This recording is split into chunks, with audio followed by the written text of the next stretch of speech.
La gente piensa que España conquistó, colonizó y administró América, pero el 95% de los conquistadores eran indígenas. La conquista fue pactada entre españoles e indígenas.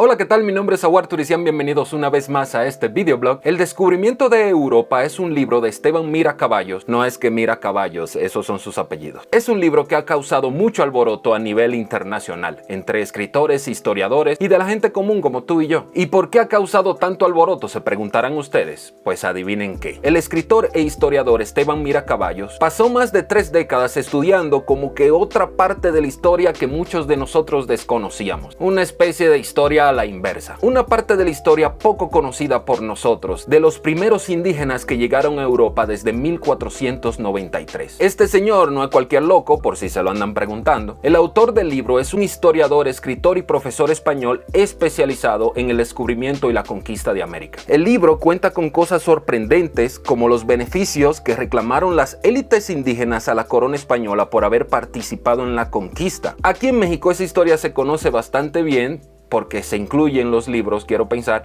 y además de que le echan mucha carrilla a los tlaxcaltecas. Más adelante le explicaré por qué. Este libro también cuenta cómo varios de los primeros mestizos llegaron a lo más alto de la nobleza y oligarquía españolas. Según el historiador, esta parte de la historia no logra contentar ni a indigenistas ni a conservadores. El libro genera muchísimo debate porque cuenta cosas que se conocía supuestamente a nivel académico, pero no a la gente ciudadano de a pie como tú y yo. Digamos que somos ignorantes. La gente piensa que España conquistó, colonizó y administró América, pero el 95% de los conquistadores eran indígenas. Esteban Mira Caballos comenta que quién se iba a creer que Francisco Pizarro con 180 hombres conquista el gran imperio de los incas con 2000 kilómetros cuadrados, o que Hernán Cortés con 508 efectivos conquista la Federación Mexica. La conquista fue pactada entre españoles e indígenas. Cuando acaba, los mismos indígenas se quedan como sargentos y alguaciles y permanecen combatiendo rebeliones de otros nativos, según comenta el escritor. Pero algo importante que aclarar, según el escritor, España mantiene toda la estructura indígena con sus cacicazgos y líderes. De hecho, los curacas eran de los mayores hostigadores de los suyos, extorsionándoles para pagar a los españoles lo que correspondía y mantener sus privilegios. Los tlaxcaltecas, por ejemplo, le recriminaban a Hernán Cortés de que no habrían conseguido nada sin ellos, y a su vez los xalcas reclamaban que habían hecho más que los tlaxcaltecas. En España se presenta toda una legión de caciques, curacas, pipiltins y taínos,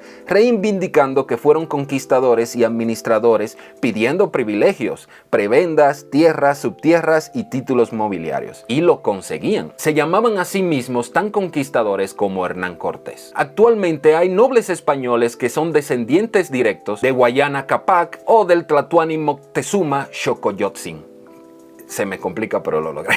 Esa es una visión que ha causado sensación independientemente de la parte oscura de la historia con la esclavitud, la violencia y las matanzas. No parece una versión muy acorde con las condenas actuales que recibe España y otros países colonizadores por su papel en esta etapa de la historia. Mira Caballos comenta que ha trabajado muchísimos años con gente de Cuba, República Dominicana, Puerto Rico, México y Perú, y que conoce muy bien el horror de las atrocidades que cometieron los españoles en la época de la conquista. Auténticas matanzas en las Antillas, boricuas, cubanos y dominicanos sabemos muy bien de esto, y que eso no se puede negar. Nadie los llamó para que llegaran a civilizar o a salvar a nadie. A los negros legendarios no se le puede contar más que sobre el genocidio, pero también están los rosa legendarios, que creen que España fue lo mejor, la salvadora de los salvajes. Mira Caballos comenta que en el medio se quedan los historiadores, que cuentan las cosas en base a documentos y razonamientos históricos. Ha ido a congresos con historiadores cubanos, dominicanos y mexicanos, y no hay grandes diferencias entre nuestras visiones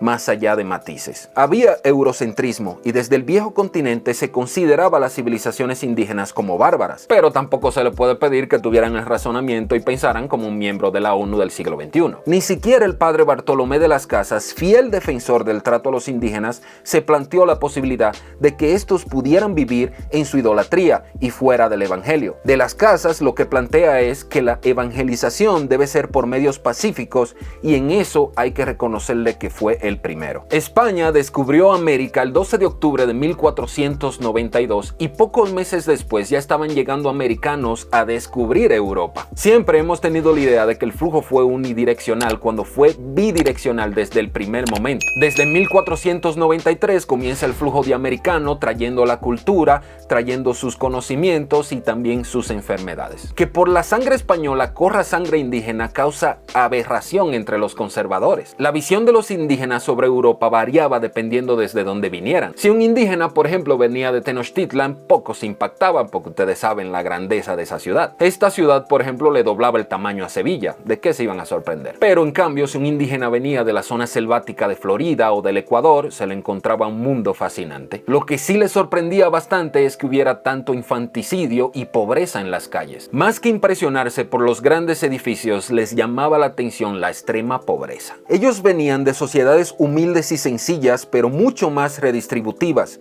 En muchas comunidades aborígenes no se permitía esa miseria entre sus miembros. Una cosa importante es que supuestamente los indígenas nunca cuestionaron la esclavitud, sino cuestionaban su esclavitud porque habían sido declaradas libres por la corona de Castilla, pero no la esclavitud de los negros, de los africanos. Así era la mentalidad en esa época. Hasta la caída de Tenochtitlan, los indígenas ven a los españoles como otros más. No se imaginaban el impacto que iba a tener la conquista. Según Miracaballos, la potencia y la fuerza del ejército invasor se basó en los indígenas. En México, por ejemplo, principalmente por tlaxcaltecas. Pero también había fuerza indígena de muchos otros pueblos: Zempoala, Texcoco, Xochimilco y Azcapotzalco y Mixquic. Por cada español, comenta Miracaballos, que habían de 10 a 15 indígenas más el apoyo adicional. ¿Tú qué opinas de todo esto? ¿Ya te conocías esa parte de la historia media oculta para los ciudadanos de a pie, como dice el escritor Miracaballos? ¿O te sorprenden estos datos y estás en desacuerdo? El mismo escritor comenta que es obvio de que haya resistencia tanto del lado